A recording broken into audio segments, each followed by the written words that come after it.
அதுல சொன்ன வார்த்தைகள் எங்களுக்கு கஷ்டமா இருந்துச்சு. காம்ப்ரமைஸ்ங்கிற வார்த்தை எங்களுக்கு கடினமா இருந்துச்சு.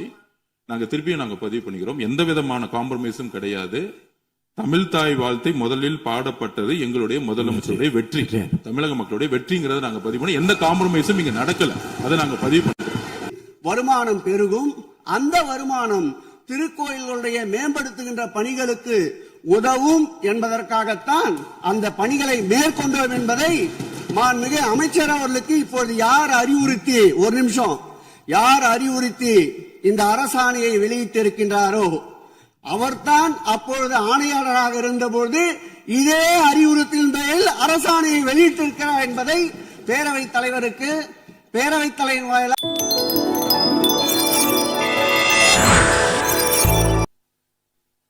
இன்னொரு முக்கியமான விஷயம் பத்தி இந்த நேரத்தில் பதிவு செய்ய விரும்புகிறேன்.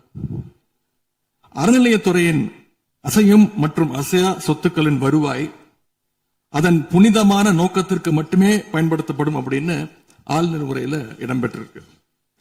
இந்த கருத்தை பார்க்கும் பொழுது அறநிலையத்துறையே இருக்கக்கூடாது அப்படின்னு சொல்ற பாஜகவுடைய குரலாகத்தான் தாவேக அரசும் சொல்லுதா அப்படிங்கிற சந்தேகம் எங்களுக்கு வருது. பாஜகவும் வலதுசாரிகளும் சொல்றது இதுதான். அறநிலையத்துறை பள்ளி கல்லூரிகளை நடத்தக்கூடாது, அறநிலையத்துறை பள்ளி கல்லூரிகள் நடத்தக்கூடாது அப்படின்னு சொல்லிட்டு இருக்கிறாங்க. இதுக்காக வழக்கும் தொடர்ந்து இருக்கிறாங்க. இந்த நிலைப்பாடு திருமண மண்டபங்கள் வணிக வளாகங்களோடு நிற்குமா, இல்ல கல்வி நிறுவனங்களுக்கும் இந்த கண்டிஷன்ஸ் அப்ளை செய்யப்படுமா? மாண்புமிகு அறநிலையத்துறை அமைச்சர்கள்.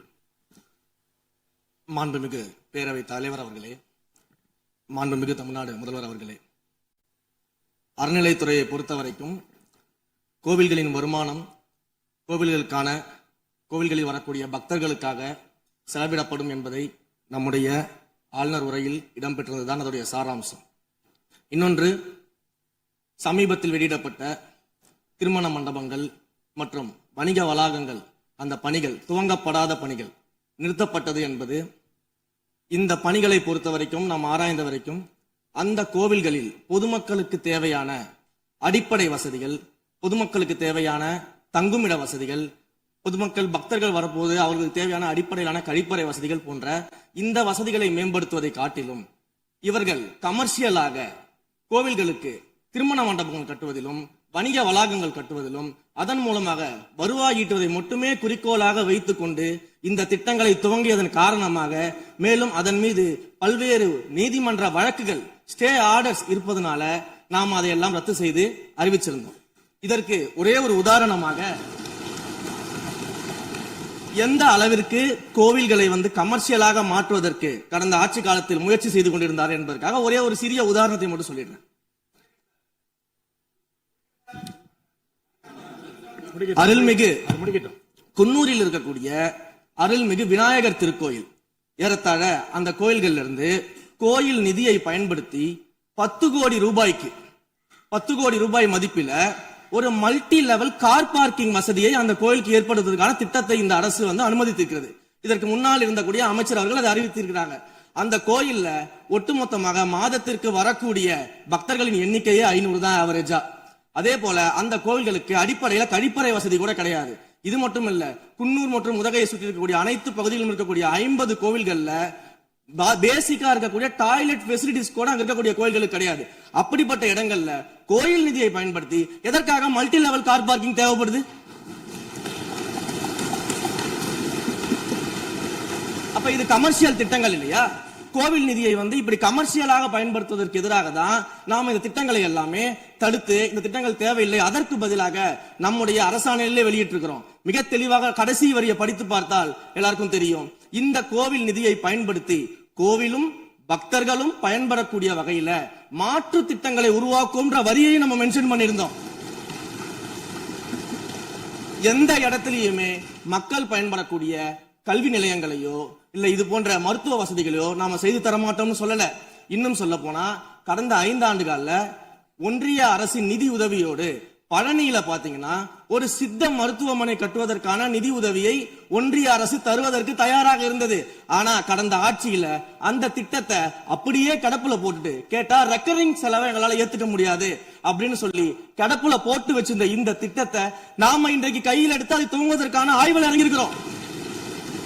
அப்ப எந்த இடத்திலையுமே மக்கள் பயன்பெறக்கூடிய திட்டங்களை நாம தடுக்கவும் இல்ல, நாம யாருக்கும் பி டீமாக இருந்து வேலை செய்ய வேண்டிய அவசியமும் இல்ல. கோயில்களின் நிதியை ஒரு காலமும் கமர்ஷியலாக பயன்படுத்த வேண்டிய அவசியமும் மாண்புமிகு தமிழ்நாடு முதலமைச்சர் தலைமையிலான தமிழக வெற்றி கழகத்தின் ஆட்சிக்கு தேவையும் இல்லை. மாண்புமிகு உறுப்பினர் சேகர் பாபு அவர்கள். மாண்புமிகு பேரவைத் தலைவர் அவர்களே, இந்து சமய அறநிலைத்துறை கொடைகள் என்ற ஒரு சட்டம் இருக்கின்றது.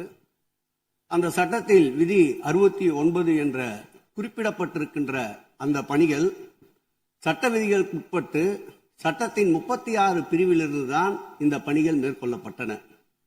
குறிப்பாக ஏதோ அமைச்சரே முடிவு செய்து திருமண மண்டபங்களையும் வணிக வளாகங்களையும் ஏற்படுத்துவதற்கு உத்தரவிட்டதாக மாண்புமிகு அமைச்சர் அவர்கள் அவைக்கு உண்மைக்கு புறம்பான தகவலை தந்து கொண்டிருக்கின்றார். ஒவ்வொரு திட்டங்களும் அன்றைய காலகட்டத்தில் இருந்த சட்டப்பேரவை உறுப்பினர்களுடைய பரிந்துரையின் அடிப்படையில் சட்டப்பேரவை உறுப்பினர்கள் கேட்டுக்கொண்டதற்கு அடிப்படையில் தான் அனைத்து திட்டங்களும் அந்த காலகட்டங்களில் கொண்டு வரப்பட்டது. அதோடு மட்டுமல்ல, உறுப்பினர் அவர்கள் குறிப்பிட்டு கூறினார், குன்னூரிலே மல்டி லெவல் கார் பார்க்கிங் கொண்டு வரப்பட்டது என்று. அங்கே இருக்கின்ற 56 கோயில்களையும் நான் குன்னூரிலே 5 நாட்கள் ஊட்டியிலே முகாமிட்டு அனைத்து கோயில்களுக்கும் நேரடியாக சென்று ஆய்வு செய்தோம்.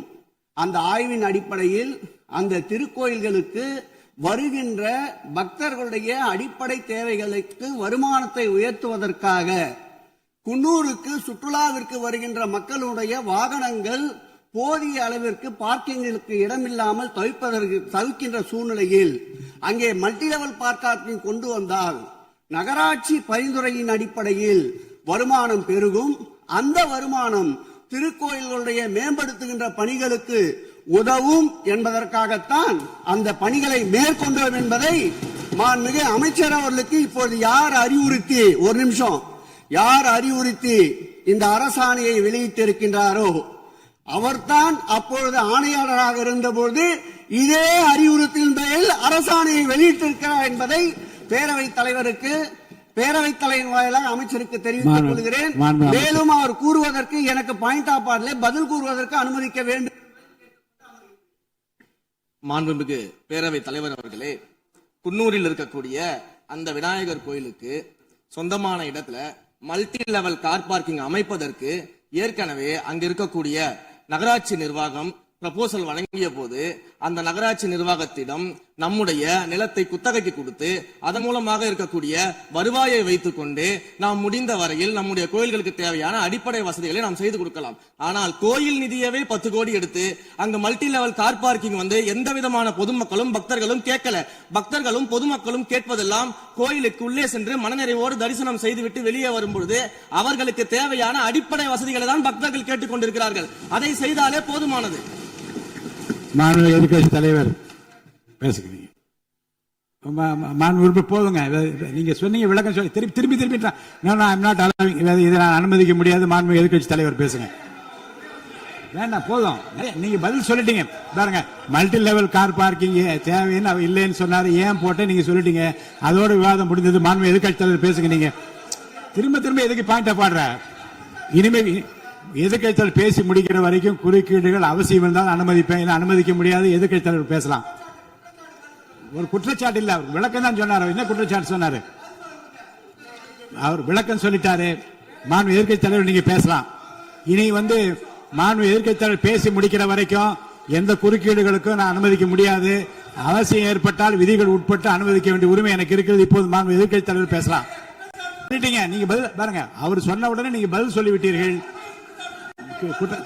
குற்றச்சாட்டு அல்ல, விளக்கம் சொன்னார் அவரு. 10 கோடி ரூபாய்க்கு இந்த இடத்துல 10 கோடி ரூபாய்க்கு கோயில் படத்தை எடுத்து ஏன் பயன்படுத்தினீங்க, அது வேற எதுக்கு பக்தர்களுக்கு பயன்படு விளக்கம் சொன்னார். அவ்வளவுதான். குற்றச்சாட்டு எப்படி வராது? உங்க மேல குற்றச்சாட்டு வைக்கலையே, தவறா பயன்படுத்தினீங்க, அதுல தவறு நடந்து அவர் சொல்லலையே.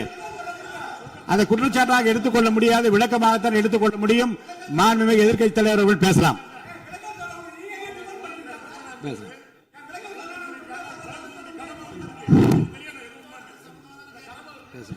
அவை முன்னவர்.